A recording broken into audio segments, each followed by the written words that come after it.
It's UFC 235. The light heavyweight title is on the line when the champion John Bones Jones takes on Anthony Lionheart Smith. A former middleweight enforcer, Smith has been unstoppable since making the move up to the 205-pound division. His unbeaten run has included finishes of Shogun Rua, Rashad Evans and Volkan Ozdemir. Anthony Lionheart Smith continues his rise to the top. Smith now faces the biggest challenge of his career against the most successful light heavyweight in UFC history. John Jones made a highly anticipated return to action at UFC 232 to reclaim the title he once owned. Looking to start his second championship reign, Jones puts his title on the line against a rugged contender.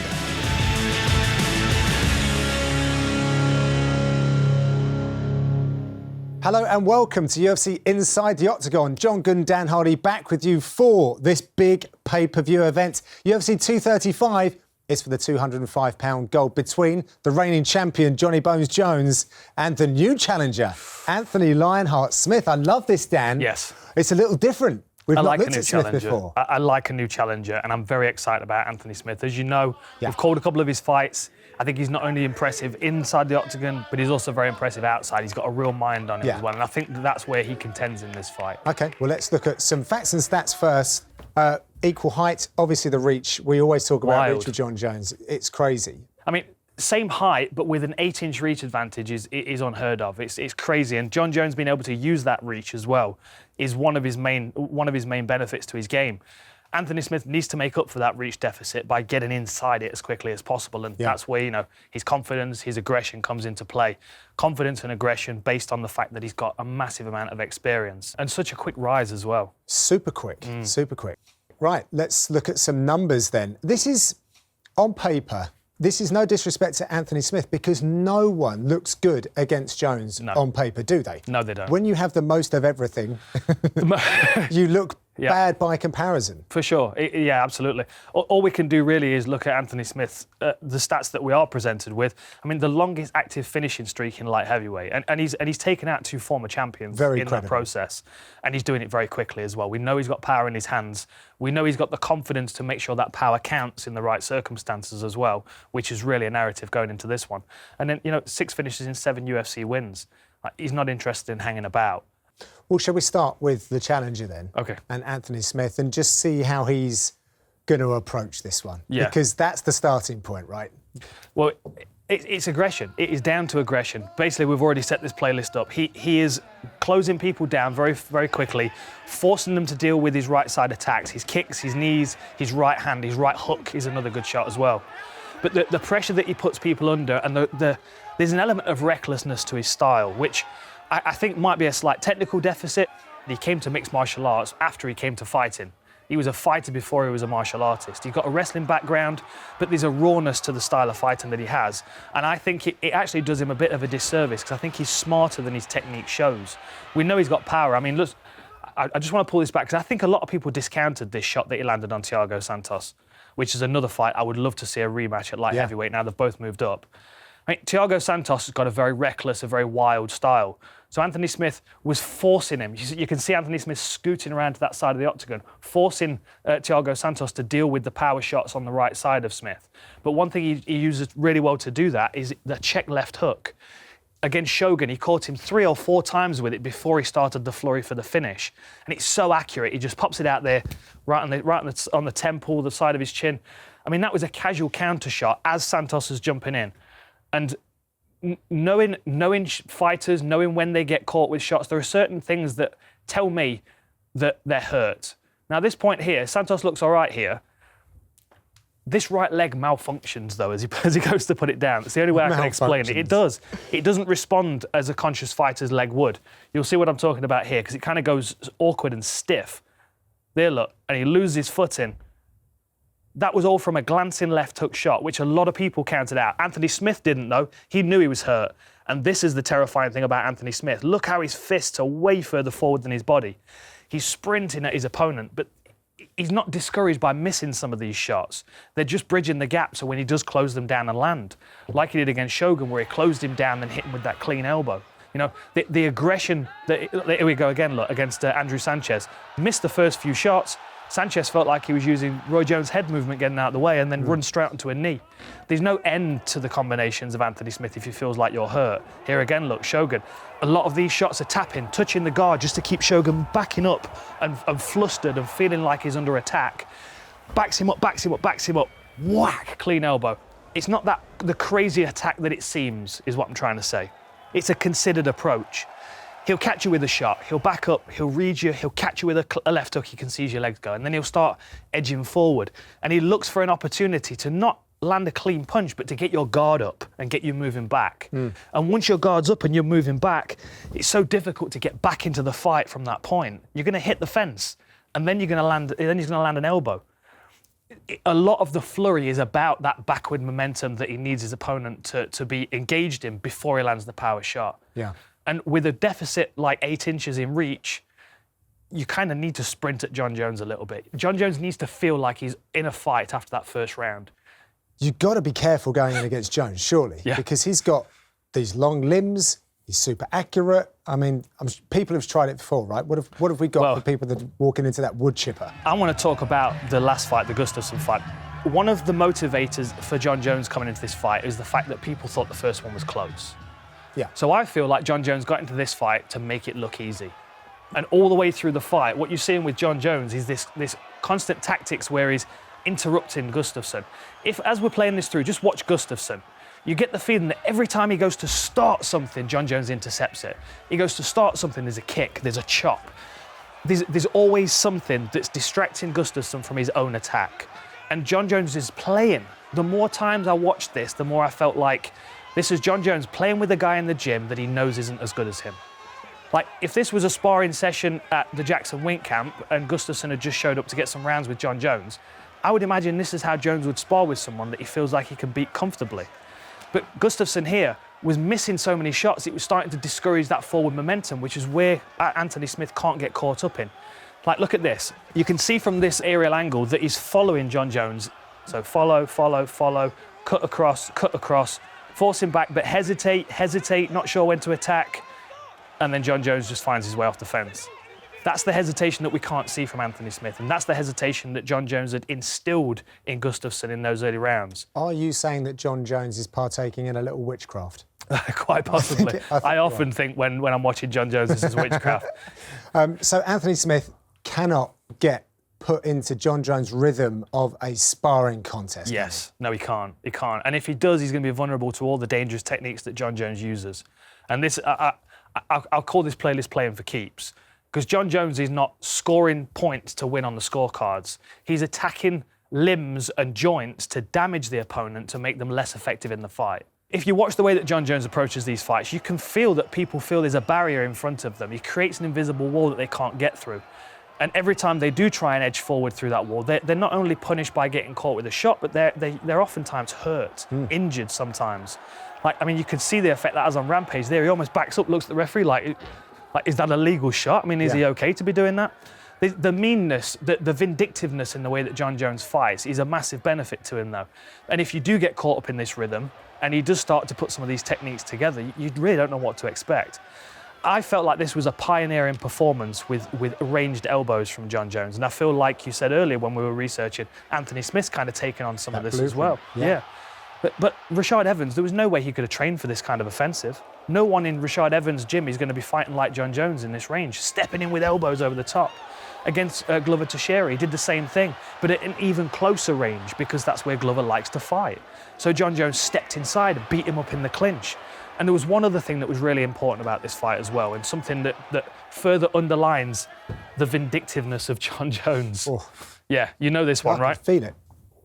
Now, we remember Glover talking about this after the fight, right? He said that this had affected his performance. This is, again, it's not a scoring technique. John Jones is not trying to score points and win on the judges' scorecards with this technique. What he's trying to do is trying to tear Glover's shoulder apart. He's trying to pull ligaments and tendons. He's trying to affect the infraspinatus so he's not got the same recoil on his punches. If he can basically disable this weapon of Glover Teixeira, that's one major piece of his arsenal that he can't use anymore. And it's purely intentional. Now, if I play this through slowly, I want you to just picture your own arm in this position. So he's got an underhook. John Jones has clamped onto that, wrapped up solid.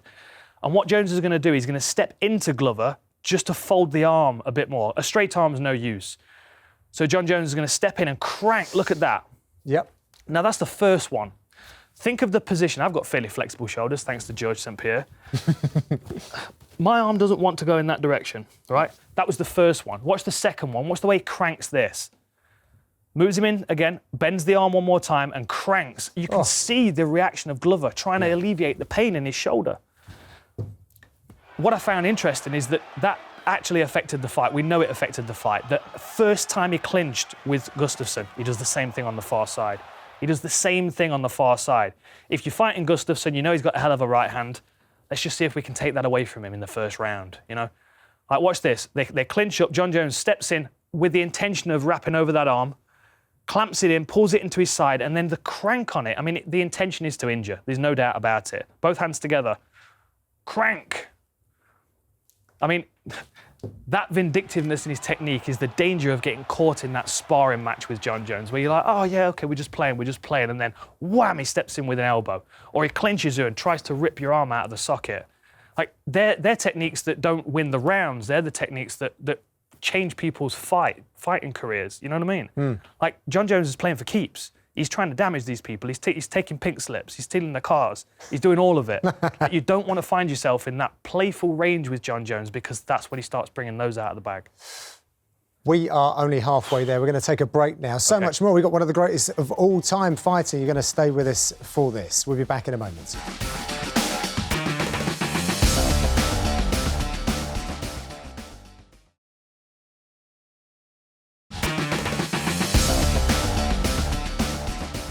Welcome back to Inside the Octagon. We are halfway through, breaking down the main event for UFC 235 for the light heavyweight gold between Jones and Smith. Dan, we were just looking at the really horrible techniques, the little nuances that John Jones brings to the game. What else are we looking at, and what do we look forward to now? OK, well, let's switch back to Anthony Smith. So we know he needs to start aggressively. We know he can't get caught up in that sparring pattern that John Jones likes to instill in his opponents, and that's when he starts to roll out all those really destructive techniques that he likes to use.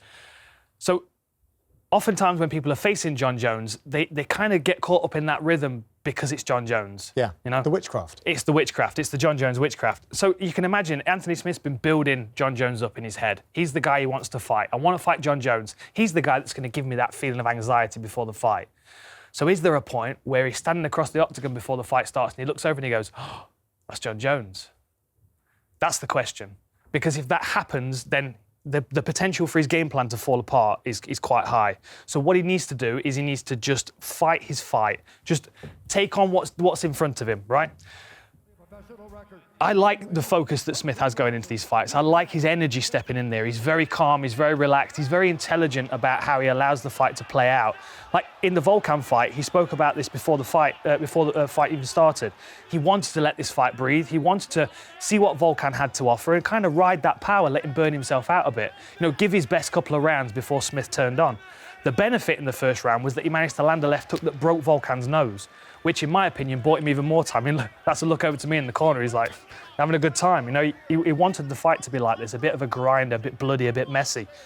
But all of this is he's just delaying the fight. That's all he is.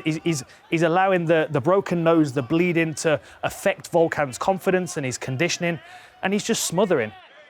The other thing that I like about Anthony Smith is the motivating factors when he's stepping into these fights. So he dropped Hector Lombard. Listen to this. Hector, you know my name yet? Hey, sit down, baby. You know my name yet? Sit down and breathe. The whole point of him approaching this fight with Lombard was to earn his respect. Yeah. Which I feel is a very, very strong motivating factor, because if there's any one person in this whole sport that he wants the respect of, it's John Jones. So if his motivating factor is to get into this fight and earn John Jones's respect, that's a fighter that's going to take it to him. I am going to take your respect off you, like you said to Hector Lombard. Do you know my name yet? I've earned your respect. That calmness and confidence, coupled with his desire to earn the respect of his opponent, is what keeps him in the fight, keeps him in the moment, and keeps him present. Because the betting lines haven't respected him one little bit. But now let's move on then. So Jones, first guy to take down Daniel Cormier, and I was very interested by the fact he came out against Gustafsson, and one of the first plays was to try and go for that low single. Well, actually, I'm going to disagree with you there because I don't think his intention in the first round of the Gustafsson fight was to take him down. And the reason for that is because the height at which he level changed it in was much more like he was stepping into smother an attack and step into range. He was just trying to throw something out there that kept Gustafsson on the back foot. Okay. And oftentimes the level changes would come straight up into a clinch for a knee. But the circumstance where he did get the takedown later in the fight was perfectly set up. And the thing that's difficult to deal with John Jones is we know he's got a good wrestling background, but it's his ability to just make things happen. His ability to figure things out, to change things. Look at that. Inside reap, defended by Machida, straight into a double leg. And that was like the Johnny Walker caterpillar as he took him down there against the fence. The worm. Yeah, exactly. Like, beautiful. I'm just going to quick talk through this because this is one of my favourite techniques that he uses. And a lot of people, they go, oh, well, that was not a very good technique because he didn't pick him up and slam him to the canvas. It's the technical ability of this takedown, which, for me, it's an effortless takedown. It's really nice. So he's got that level change underneath. So let me have a quick look at this. So you see how John Jones has caught that leg there? Yep. What he's going to do now, he's going to knee slide all the way through. So he's going basically behind Teixeira. But as he slides through, he's pulling this leg with him. And as he slides through, he turns his base and it just collapses Glover onto that hip. There's nothing he can do about it. Watch. You've got John Jones has come all the way in there. He knee slides through, look at that, knee slide through, turns 180 and just puts him on the floor. Like, if John Jones wants to be economic, he can be. But if he wants to pick people up and slam them, he can also do that. And another benefit of having 84-inch reach on his arms is he can get his fingers together when most people can't. Right. And as you'll hear commentators say, as we've probably said ourselves, he's got his hands together, he's going for a ride. Yeah. Once you get the hands together, you've completed that circle, which allows you to clamp and lift. Until that point, there's still a little bit of play from your opponent. So Jones being able to get his hands together is a massive benefit to him. This is the takedown against Gustafsson. As soon as he lands, he's straight onto the attack. He's got a half Nelson on Gustafsson's head here. He's also driving into him. So then what John Jones does is he just slides the arm underneath. Look, so he's prepping now to take Gustafsson's back entirely. Puts the other hook in, postures up, and then just go. Let's just go. Let's just throw shots until the referee saves him. And Gustafsson's got nothing to come back out there.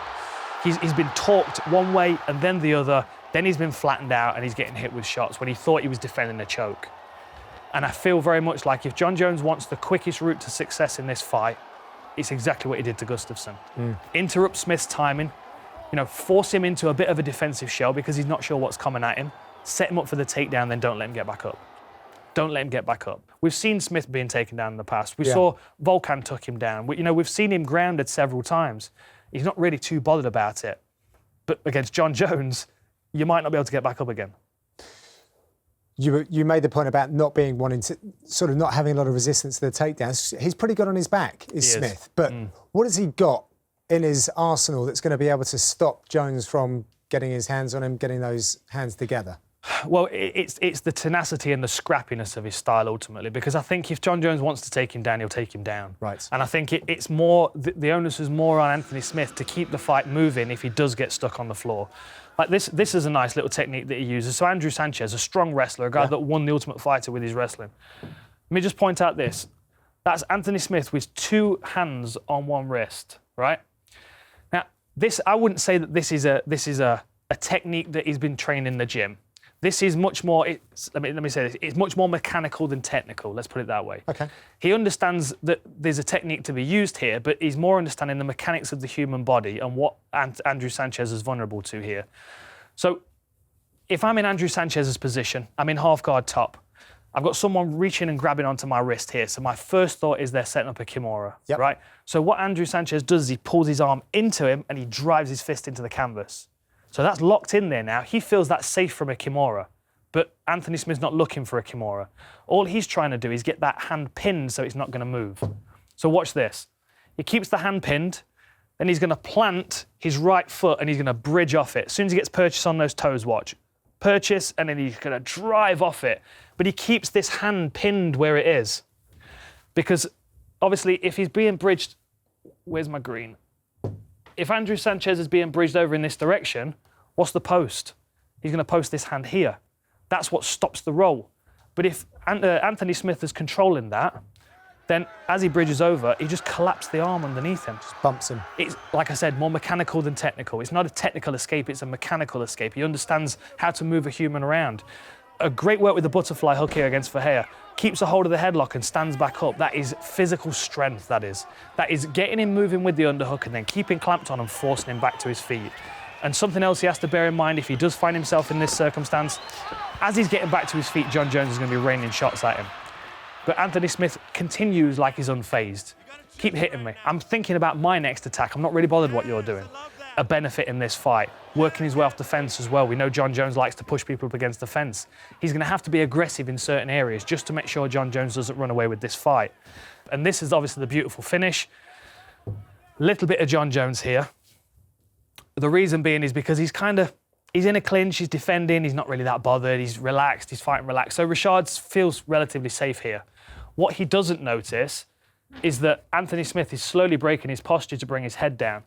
So what we're seeing is he's got the overhook here, so he's lifting the overhook up, so he's keeping this arm high of Rashad, right? Which automatically puts a tilt in his shoulders, which you can see. So his head is already on the trajectory to go down towards a knee. At the same time, so the position that Anthony Smith got, he's got the overhook here, and then he's got the shield in front of his face. So Anthony Smith will be braced on his own forearm here. So he's now controlling this range here. And he's going to slowly talk. So he's lifting the overhook up while he's forcing the head down. And because he does it so casually, there's no point where Rashad Evans thinks, I'm in danger here.